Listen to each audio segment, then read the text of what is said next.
সম্রাট শাহজাহান, দিল্লির সম্রাট,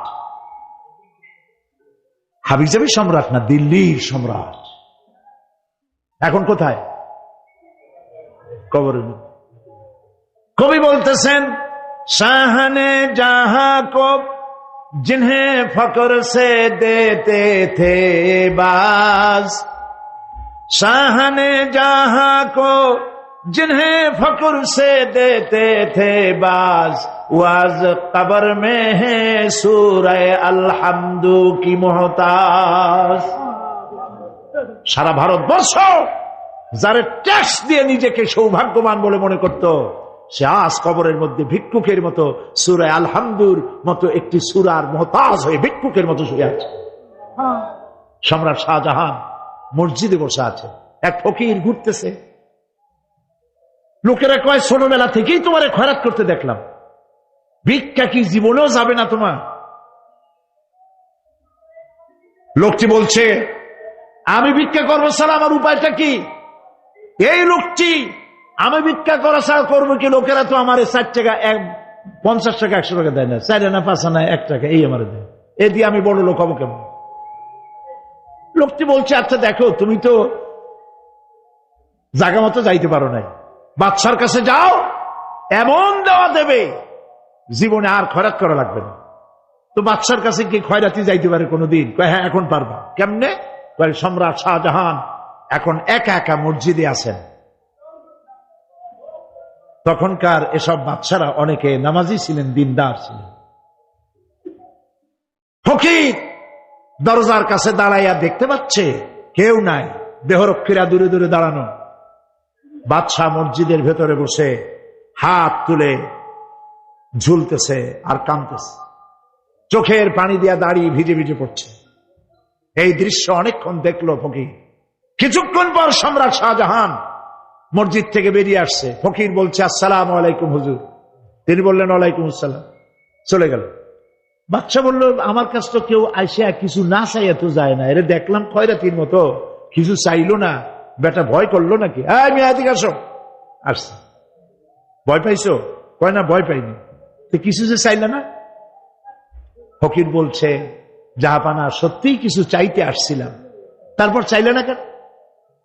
ফকির বলছে, জাহাপানা, সারা জীবন ভিক্ষা করেছি, আর আজ দিল্লি সম্রাটের কাছে বেশি পাওয়ার লোভে এসেছিলাম, কিন্তু আপনার দশা দেখা আমার জ্ঞানের চোখ খুলে গেছে।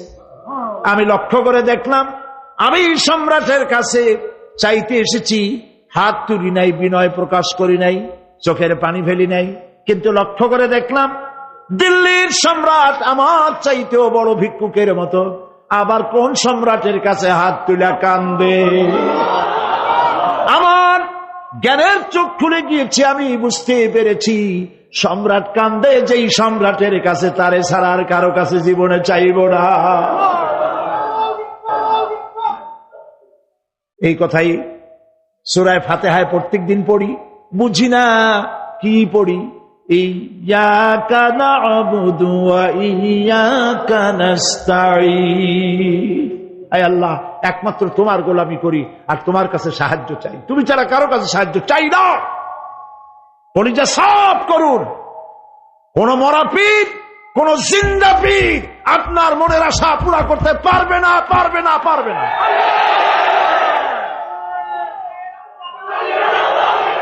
আর আজ থেকে কোন মাজারে টাকা দিবেন না, পয়সা দিবেন না, আগরবাতি দিবেন না, মোমবাতি দিবেন না, গোলাপ পানি দিবেন না। কারা কারা দিবেন না হাত উঁচু করে দেখা। সুবহানাল্লাহ, আলহামদুলিল্লাহ, লা ইলাহা ইল্লাল্লাহ। সুবহানাল্লাহ, আলহামদুলিল্লাহ, লা ইলাহা ইল্লাল্লাহ। সুবহানাল্লাহ, আলহামদুলিল্লাহ, লা ইলাহা ইল্লাল্লাহ, মুহাম্মাদুর রাসূলুল্লাহ। আল্লাহুম্মা আমিন। রব্বানা যালামনা আনফুসানা ওয়া ইন লাম তাগফির লানা ওয়া তারহামনা লানাকুনান্না মিনাল খাসিরিন। রব্বুল আলামিন, তামাম পৃথিবীর মাটির নিচে যত মুমিন মুমিনাত শুয়ে আছে, আল্লাহ কবরগুলি কি জান্নাতের টুকরা বানায়া দাও। আয় আল্লাহ তাআলা, এই মুহূর্তে মনে পড়ে গেল আমাদের মা বাপের কথা। রব্বুল আলামিন, আমাদের আব্বা জান কত বছর আগে দুনিয়া থেকে বিদায় হয়ে গেল, নাম ধরে আর কেউ ডাকে না। কত কষ্ট করেছে, ধান বিক্রি করে, সুপারি বিক্রি করে, নিজের পেটে না দিয়া নিজের ভালো জামা না বানাইয়া আমাদের লেখাপড়া শিখাইছে, বাড়িঘর বানালো। আর একদিন তোমার ডাকি সাড়া দিয়া চলে গেল। যুগের পরে যুগ চলে গেল, বাপের মুখ আর দেখি না। আল্লাহ তাআলা আমাদের আব্বা জান যাদের দুনিয়া থেকে বিদায় হয়ে গেছে, কবরটাকে বেহেশত বানায়। মানুষ মাত্রই ভুল করে, গুনাহ করি। আমাদের আব্বা জান যদি কোনো ভুল করে থাকে, গুনাহ করে থাকে, আল্লাহ মাফ করে দাও। রব্বুল আলামিন, এবার দোয়া করি আমাদের জনম দুঃখিনী গর্ভধারিণী মা,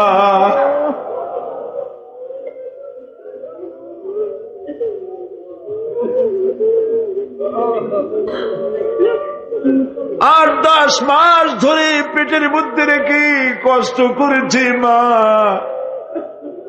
কারো কাছে অভিযোগ করে নাই। সন্তান পেটের মধ্যে বসে মাথা দিয়া হাঁটু দিয়া গুতা দিচ্ছে, মা অভিযোগ করে নাই। ডেলিভারিতে কষ্ট করেছে, 2-2.5 বছর পর্যন্ত বুকের দুধ দিয়া মানুষ বানাইছে, নিজে না খেয়ে আমাদের খাওয়াইছে, কান্না মুখে শত চুমা দিয়া হাসি ফুটাইছে। ওই মা যার বিদায় হয়ে গেল, কবরটাকে জান্নাতের টুকরা বানায়া দাও।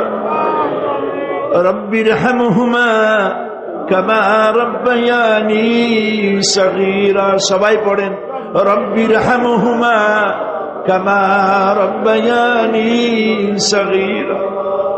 আল্লাহ তাআলা আমাদের মা বাপ যাদের বেঁচে আছে, সুস্থ রাখো, ভালো রাখো।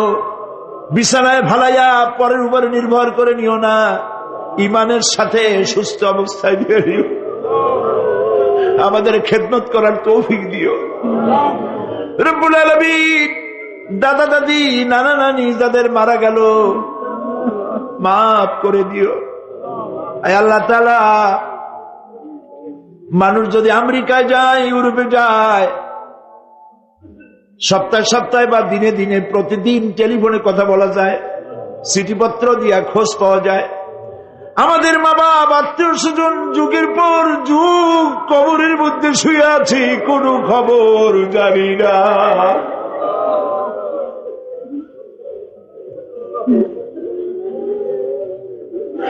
তুমি যদি আযাব দাও, ঠেকাবার কেউ নাই। আয় আল্লাহ, তুমি যদি রহমত করো, করতেই পারো মাবুদ, তুমি রহমান রহিম, মাফ করে দাও। আল্লাহ তাআলা, এবার আমরা আমাদের গুনার কথা বলি। এই লক্ষ লক্ষ মানুষ তোমার বান্দা বান্দিরা খাওয়ার জন্য আসে নাই, রিক্সা ভাড়া কেউ দেওয়া হয় নাই, দোয়া কবুল হবে এই বিশ্বাস করে এসেছে। বাবু, তুমি তাকাও, তুমি তোমার আরশে আজিম দিয়া তাকাও। আমাদের ঈমান, আমাদের আকীদা, আমরা এখন কোথায় বসা তুমি দেখতে পাচ্ছ, আমরা কি বলে কান্দিছি তুমি শুনতে পাচ্ছ।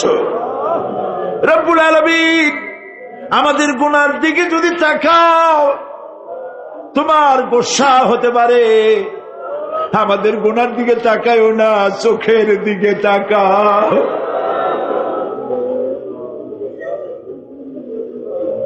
আল্লাহ আমাদের চোখের দিকে তাকাও। আমরা এতিম, কাঙ্গাল, ভিক্ষু, তুমি গনি, আমরা ফকির। আল্লাহ তাআলা তোমার জাহান্নামের ভয় পায়, আমাদের জন্য জাহান্নাম হারাম বানায় দাও। রব্বুল আলামিন আমরা জানি দিনের বেলায় সরকারি অফিস চলে, সন্ধ্যাবেলায় অফিসগুলি বন্ধ হয়ে যায়, আর রাত যত গভীর হতে থাকে তোমার রহমতের অফিস কর্মচঞ্চল হয়ে যায়।